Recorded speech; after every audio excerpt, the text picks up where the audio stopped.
Bronco men's basketball within second game in as many days from the Sunshine State, a round 2 matchup in the Orlando Classic with the Rhode Island Rams. The Broncos got off to an early lead in this one.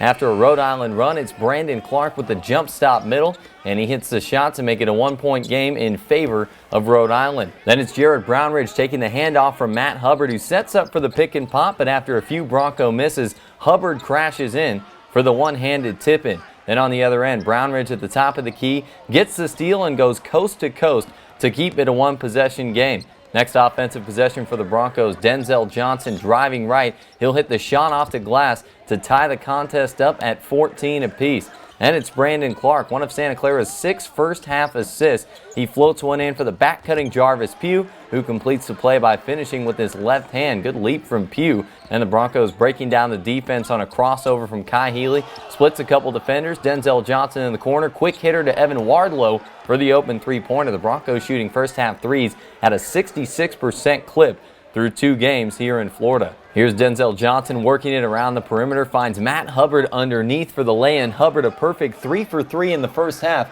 He went on to have 10 points for the game for Santa Clara. Late here in the second half, Notre Dame graduate student Dominic Romeo making his first appearance in a Bronco uniform. He'd be fouled on a play off the ball and score his first point with Santa Clara on this free throw. Rhode Island went on to win the game 66-44. Here's Bronco head coach Kerry Keating.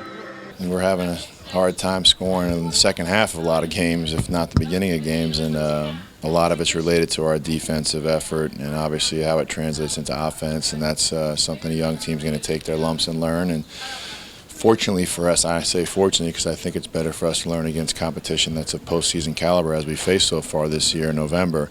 They just have to be patient and understand it's going to pay off for us this season as we figure out what our rotation is based on our health. Obviously, if Emmanuel comes back, expecting Yannick not to be back, playing some guys out of position and playing some young guys probably some more minutes than we would at this time of season when they're trying to earn their way into the rotation. So, it's a tough pill to swallow, but you just have to stay true and trust the process and understand that we'll get better for it, and hopefully sooner than later. Jarvis Pugh bringing some energy to the floor to start the second half, rejecting Josh Richardson on the drive. And then on the other end, a nice play by Pugh going up, the wraparound pass to Jared Brownridge, who finishes for 2. Evan Drobick, the Santa Clara Broncos trainer, and Evan Van Biesler, the director of strength and conditioning.